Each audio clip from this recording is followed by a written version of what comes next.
চুয়াডাঙ্গার আলমডাঙ্গা উপজেলার জামজামি ইউনিয়নের পুরাতন পাচুলিয়া গ্রামের কৃষক চঞ্চল হোসেন আধুনিক প্রযুক্তি ব্যবহার করে করলা চাষে সাফল্যের নতুন দৃষ্টান্ত স্থাপন করেছেন।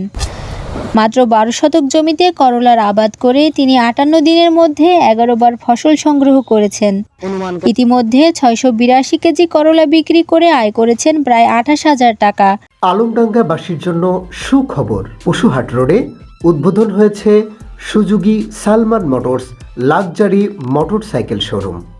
আমি বাজার অনুযায়ী ভালো দাম পাচ্ছি, মোটামুটি যথেষ্ট পরিমাণ দাম আছে। ৪০, ৪৫, ৫০ টাকা বাজার, মানে ২,০০০ টাকা মন। ১৩,৭০০ কয় টাকা মতন খরচ আসছে, মানে বাম ছিল, নেট ছিল, সবই ছিল। শুধু আমি চারা রোপণ করে ১৩,০০০ টাকা, তাতে আমার হচ্ছে ২৭,০০০ টাকা অলরেডি এই জমি থেকে বেরিয়ে গিয়েছে। মৌসুম শেষে তার মোট বিক্রি ৮০ থেকে ৯০,০০০ টাকায় পৌঁছাতে পারে বলে আশা করছেন তিনি। মানে ৯০ দিনের ক্ষেত, হয়তো ৯০ দিন যদি যায়, তাতে আমি একটা হিসাব করছি, আমার এখানে ৭০ থেকে ৮০,০০০ টাকা আমি পাবো এই ৩ মাসে। ৩ মাসে ৮০,০০০ টাকা পাবো, কিন্তু তার ভিতরে আমার খরচ হচ্ছে ১৩,০০০ টাকা। পুরাতন পাচুলিয়া কলমি গাড়ি মাঠে অবস্থিত চঞ্চল হোসেনের সবুজে ঘেরা করলা ক্ষেত এখন স্থানীয় কৃষকদের আগ্রহের কেন্দ্রবিন্দুতে পরিণত হয়েছে। প্রতিদিন বিভিন্ন এলাকা থেকে কৃষকরা তার ক্ষেত পরিদর্শনে আসছেন এবং আধুনিক পদ্ধতিতে করলা চাষের বিষয়ে ধারণা নিচ্ছেন।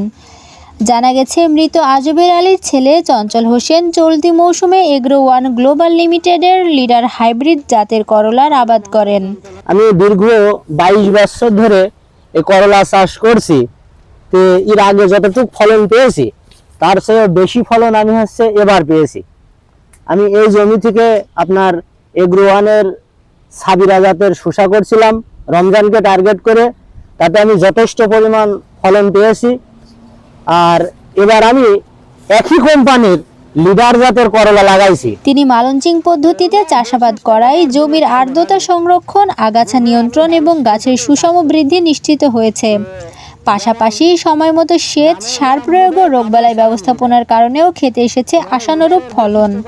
যখন এই চারাটা লাগাই, চারা থেকে এই পর্যন্ত কৃষক চঞ্চল হোসেন জানান, করলার চাষে তার মোট খরচ হয়েছে প্রায় ১৩,০০০ টাকা। ১৩,৭০০ কয় টাকা মতন খরচ আসছে, মানে বাম ছিল, নেট ছিল, সবই ছিল।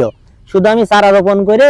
আধুনিক প্রযুক্তি ও নিয়মিত পরিচর্যার কারণে ভালো ফলন পেয়েছেন তিনি আরও বলেন, শুরুতে অনেকেই করলা চাষ নিয়ে সন্দেহ প্রকাশ করলেও এখন তার ক্ষেত দেখে অন্য কৃষকরাও উদ্বুদ্ধ হচ্ছেন। এগ্রো ওয়ান গ্লোবাল লিমিটেডের চুয়াডাঙ্গা ফিল্ড অফিসার আবু সাইদ জানান, মালচিং পদ্ধতিতে করলা চাষের ফলে পানি সাশ্রয় হয় এবং গাছের বৃদ্ধি ভালো হয়। নিয়ম মেনে পরিচর্যা করায় চঞ্চল হোসেন ভালো ফলন পাচ্ছেন। আমার নাম মোহাম্মদ রেজাউল করিম। আমি এগ্রো ওয়ান কোম্পানিতে এরিয়া ইনচার্জ হিসেবে ঝিনাইদহ রিজনে আছি, দায়িত্বরত আছি। আর তারপরে আমি বলি, যদি কোনো কৃষক বলে যে ভাই আমি আধুনিক পদ্ধতিতে চাষাবাদ করব, আধুনিক পদ্ধতির টোটাল সরঞ্জাম যেমন আপনার মালচিং পেপার, বীজ, কীটনাশক, ফার্টিলাইজার আইটেম, তারপরে যদি উনি মনে করে যে আমি বীজ নেব না, চারা নেব, উনি ওটাও পাবেন। আমাদের কোম্পানিতে জৈব সার আছে, আমাদের কোম্পানিতে কোকোপিট আছে, আমাদের কোম্পানিতে ইদানিং ভুট্টোর বীজ আছে, আমাদের কোম্পানিতে প্রায় ২০০ আইটেমের বীজ আছে। অন্যদিকে প্রতিষ্ঠানটির দক্ষিণাঞ্চলের সেলস ম্যানেজার কৃষিবিদ রেজাউল করিম বলেন, লিডার হাইব্রিড একটি উচ্চ ফলনশীল ও বাজারজাতকরণের উপযোগী করলার জাত। উনি মনে করে যে আমি বীজ নেব না, চারা নেব, উনি ওটাও পাবেন। আমাদের কোম্পানিতে জৈব সার আছে, আমাদের কোম্পানিতে কোকোপিট আছে। সঠিক ব্যবস্থাপনা নিশ্চিত করতে পারলে কৃষকরা এই জাত থেকে অধিক উৎপাদন ও লাভ পেতে পারেন।